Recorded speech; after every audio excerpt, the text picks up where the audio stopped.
Of six continues to try to hammer out a bipartisan plan to tackle the deficit.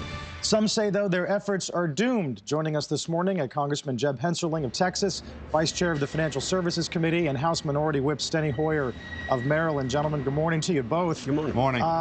Congressman Hoyer, the general take among some is that the options are narrowing here, given what the president said about some plans, and then given Boehner's speech earlier this week. Are we running into trouble? Well, we are in trouble, and we need to bring this deficit down. We need to come together and work together and create a consensus of something that can be passed, signed by the president, to get us on the right track. It's clear that we need to bring this deficit down. Americans are rightfully concerned about our debt and our deficit. So whether it's the Gang of Six, the group that's meeting at the White House, or those of us in the Congress, we need to come together and make some tough decisions. It's not going to be easy. And in my opinion, we can't draw lines in the sand with each other and say, we can't do this, won't do this. We have to come together, as the commission did, that was headed up by Erskine Bowles and Senator Alan Simpson. We need to get a handle on this deficit and bring it down. Yeah, Congressman Hensarling, I guess one take was that the Speaker earlier this week, obviously making a very bold call, was trying to embolden some House Republicans and maybe raise the bar for the White House when it comes time to dealing later. Do you believe he really believed everything he said? Of course, otherwise I don't think he would have said it in the first place. I mean, what is the purpose of having a debt ceiling vote? It's not an opportunity to just wave to the largest single debt in America's history. It is to put a speed bump. It is to force the executive and the legislative branch together to try to deal with this. I mean, we're on the precipice of a debt crisis. Already we know S&P has put a shot across our bow. PIMCO has bailed out of treasuries. At least all the people I speak to in the bond market said the window of opportunity to deal with this as a nation is narrowing. We should embrace this opportunity to put America on a fiscally sustainable path. And I think the Speaker was very reasonable and frankly represented what the American people want.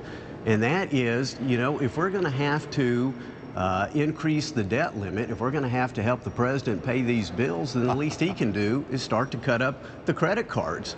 I think that's where the American people are. Let me say, without getting too political here, the bills that were run up in the last administration, frankly, upped the deficit by the debt by 115%, frankly, so that Americans, in terms of their values, know that we have to pay our bills.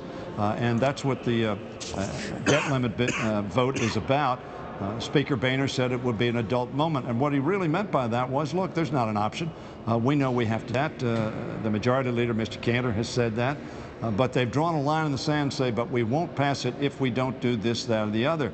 That did not send a very a message of confidence to the markets, and very frankly, after his speech, I think it was a lukewarm response at best and a skeptical response at worst from his perspective. So yes, we have to pay our debts. And I think everybody in the Congress knows that. Steny, but at the same time, Jeb, I want to agree with you. At the same time, we ought to take this opportunity to address in a very serious way the reduction of the debt, reduction of the deficit, and get our ship of state on a smooth financial path. Yeah, I understand. You need to make tough decisions. I think we should start saying all the boilerplate so we save the interview time for actual discussion of ideas. Congressman Hensarling, Gang of Six, Biden, what's the best hope at this point? Who do you think is going to have the most traction when things get really tough? I don't know the answer to that question. I mean, listen, any time that both Republicans and Democrats are sitting down across the table trying to find common ground, I think that is a good thing. As far as looking through a crystal ball and seeing which I don't know. I will say this, first I'm always happy to yield to Steny if he's going to agree with me. But I would say this, when he talks about drawing a line in the sand, it seems to me the person who drew the line in the sand was the president when he asked for a naked increase in the debt ceiling without any type of spending discipline attached to it.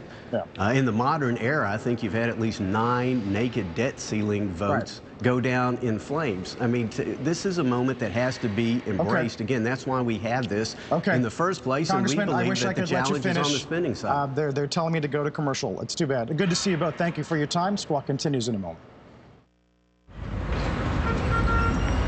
Effective tax rate, it was